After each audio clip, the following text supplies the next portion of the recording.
Bienvenidos a Después del Turno Podcast, el lugar donde las historias no son cómodas, pero tampoco deberían serlo. Aquí no venimos a contarte lo que ya sabes, venimos a hablar de lo que nadie te contó, de historias, de leyendas, de lugares que parecen inventados, pero que existen, de personajes que hicieron cosas tan grandes, pero que el mundo prefirió olvidarlos. Este es el espacio donde el trabajo termina, pero la mente apenas empieza, así que si vienes cansado, si vienes con la cabeza llena o si solo quieres escuchar algo que te haga pensar diferente, estás en el lugar correcto. Esto es Después del Turno. Y hoy, en este video, hablaremos de un personaje del cual nadie te ha hablado tal vez, o si lo conoces, tal vez no sepas toda la historia. Hablaremos de el negro Yanga. Así es, el esclavo que hizo temblar a un imperio. Y bien, comencemos. Y empezamos con esto. Te voy a hacer una pregunta. ¿Qué tan caro, qué tan caro crees que pueda salir ser libre? No te lo digo como discurso, te lo pregunto como en la vida real. Porque hubo un tiempo donde intentar ser libre era un crimen. Y justo de eso es de lo que vamos a hablar hoy. Las historias no empiezan con héroes, empiezan con dolor, con cuerpos apretados en la oscuridad de un barco, con el olor a miedo pegado a la piel, con gente que dejó de ser gente. No te quitaban solo la libertad, te quitaban el nombre, te marcaban, te vendían, te rompían, y si intentabas escapar, no eras valiente, eras un ladrón, porque según la ley te estabas robando a ti mismo. Así de enfermo estaba el mundo. Hasta que un día en algún punto de Veracruz, un hombre miró sus cadenas y tomó una decisión: morir de pie o vivir arrodillado. Y ese día el imperio español empezó a tener miedo. Bienvenidos, esto es Después del Turno, y esta es la historia de un personaje que tal vez está en el olvido, o que solamente las personas del estado de Veracruz, en específico del municipio de Yanga, lo recuerden, y los demás pues no. Bien, como les digo, hoy en este capítulo le toca el turno a Gaspar Yanga, y pues esto no pasó hace pocos años. Como sabrán, la conquista sucedió hace cientos de años. Para ser exacto, hace poco más de 400 años, cuando México ni siquiera se llamaba México. Después de la conquista en 1519, los españoles tenían un problema. Se les estaban muriendo la mano de obra. La guerra, la viruela, la explotación. Para 1600 la población indígena había caído de 20 millones a menos de 2 millones, o sea, un 90% de la población desapareció. ¿Y cuál fue la solución de la corona y del imperio? Pues traer más personas esclavos. ¿Y de dónde? Pues de África. En 1595, un contrato oficial para traer personas desde África encadenadas como si fueran simples objetos. Y pues el puerto de Veracruz, ahí fue donde llegaron los barcos. Y no era mercancía precisamente, o tal vez sí para ellos. Hombres, mujeres y niños amontonados por meses, entre el 15 y el 20%, pues morían en el viaje, porque eran muchísimos, muchísimos días en el mar. Había cuotas, 2 hombres por cada mujer, porque los querían para la caña y las minas, y las mujeres que sobraban Bueno, hay registros de que 1560 los capitanes pues las tiraban vivas al mar. Esto pues para no pagar los impuestos por la mercancía dañada, porque obviamente como eran mujeres pues se aprovechaban de ellas en los barcos y no había ninguna ley que las pudiera proteger. Entonces lo más fácil que hacían era tirarlas al mar.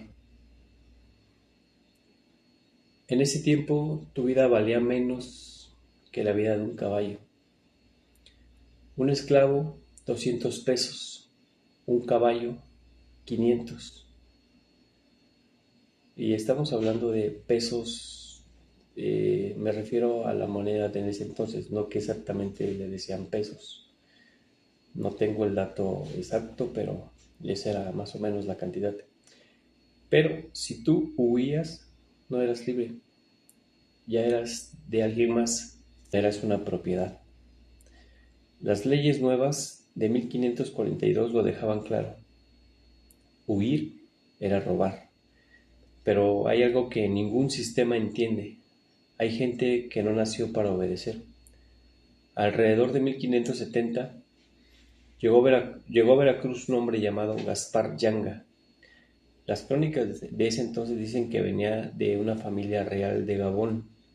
Él sabía leer, sabía pelear y se sabía organizar. Gaspar terminó en una hacienda cañera en la zona de Córdoba, Veracruz, y un día en 1579 se hartó de, de todos los malos tratos que como esclavo recibían, pero no huyó para esconderse, huyó para fundar.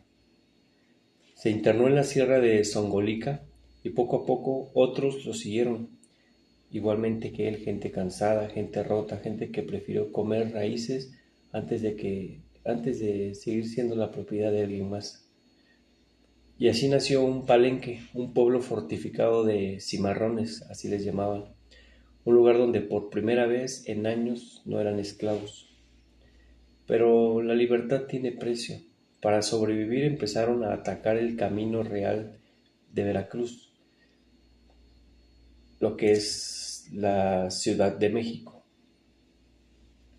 La vena del virreinato, y por ahí pasaba la plata, el oro, el azúcar y pues todo esto ellos lo sabían. Entonces pues empezaban a atracar todas las carrozas, todo el comercio que por ahí pasaba. Ellos lo atacaban para poder sobrevivir, pues quitarle su mercancía. Para 1609 ya no eran fugitivos, eran un ejército, más de 500 personas, más de 100 armados con arcabuces robados, machetes y arcos, y los que no alcanzaban ese tipo de armas, pues tomaban piedras. Pero no solamente llevaban armas, llevaban algo más peligroso que cualquier arma. Ellos ya no tenían nada que perder. Ellos sabían que si regresaban de donde eran esclavos, ellos iban a morir. Entonces preferían pelear, preferían perder la vida, pero sabían que iba a valer la pena. Después, el virrey Luis de Velasco, pues se alarmó, escuchó las noticias de lo que estaba pasando y el 26 de enero de 1609 mandó al capitán Pedro González de Herrera con más de 350 soldados. Y ellos pensaron que sería fácil, que serían lo mismo, ir y quitarles la vida a un montón de esclavos. Ya lo habían hecho antes, así que ¿cuál sería el problema? Ellos pensaron que iba a ser fácil, pero no lo fue, porque la sierra no perdona al que la conoce. Perdón, la sierra no perdona al que no la conoce. Yanga usó guerra de guerrillas, emboscadas, tierra quemada, los desgastó y los quebró poco a poco, hasta que terminó con ellos, o con casi todos. Pero no fue él solo, fueron todos los que ya estaban hartos de la esclavitud. 9 años, 9 años de guerra silenciosa, hasta que el virreinato entendió algo clave. No tenemos que vencerlos, solo tenemos que hacer que les cueste demasiado seguir peleando. Y entonces pasó algo increíble. Yanga mandó un mensaje en 1609. No pidió perdón, no suplicó, él solamente negoció. Y cito: déjenos vivir libres, nos gobernamos solos, pagamos tributo, pero aquí no mandas tú. Y obviamente el imperio dijo que no. Hubo más sangre, quemaron el palenque principal, pero ya no había nadie, el palenque no era un lugar, ya el palenque se había vuelto un ideal, una idea. El palenque podía existir donde ellos quisieran. Y pues al final el imperio español, el más poderoso del mundo en ese entonces, cedió.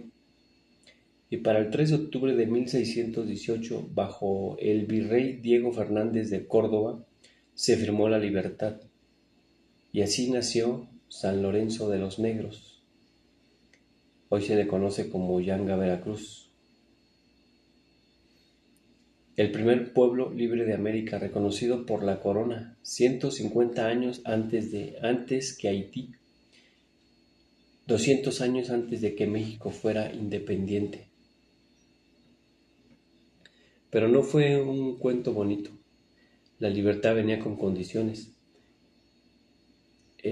Gaspar Yanga y todos sus aliados y seguidores, todos ellos pagaban un tributo y seguían siendo vigilados por frailes franciscanos.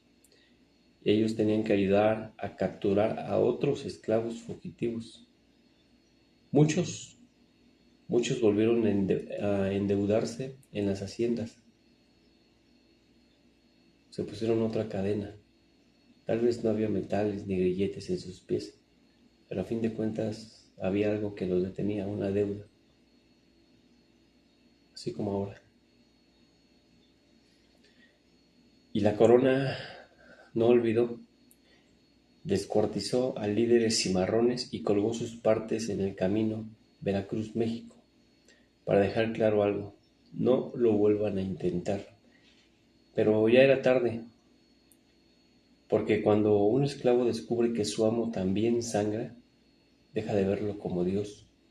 Y aquí es donde esto deja de ser historia y se vuelve un espejo. Porque hoy tal vez ya no haya cadenas de hierro, pero hay otras. El miedo, las deudas a 30 años, la frase "así es la vida", rutinas que te matan lento, silencio cuando quieres gritar, cadenas invisibles que pesan igual, o tal vez hasta más. Yanga, Yanga murió libre y gobernando su pueblo. Murió viejo, pero murió libre. En su plaza hay una estatua de 3 metros. No está de rodillas, está de pie. Está de pie con un machete, rompiendo cadenas. Porque la libertad no llega cuando te portas bien, llega cuando decides que ya no te importa pagar el precio. Y cuando alguien toma esa decisión, los sistemas no tiemblan por la fuerza, tiemblan por la idea. Los imperios pueden quemar pueblos, pueden colgar cuerpos, pueden reescribir libros, pero hay algo que no ha podido matar en toda la historia de la humanidad.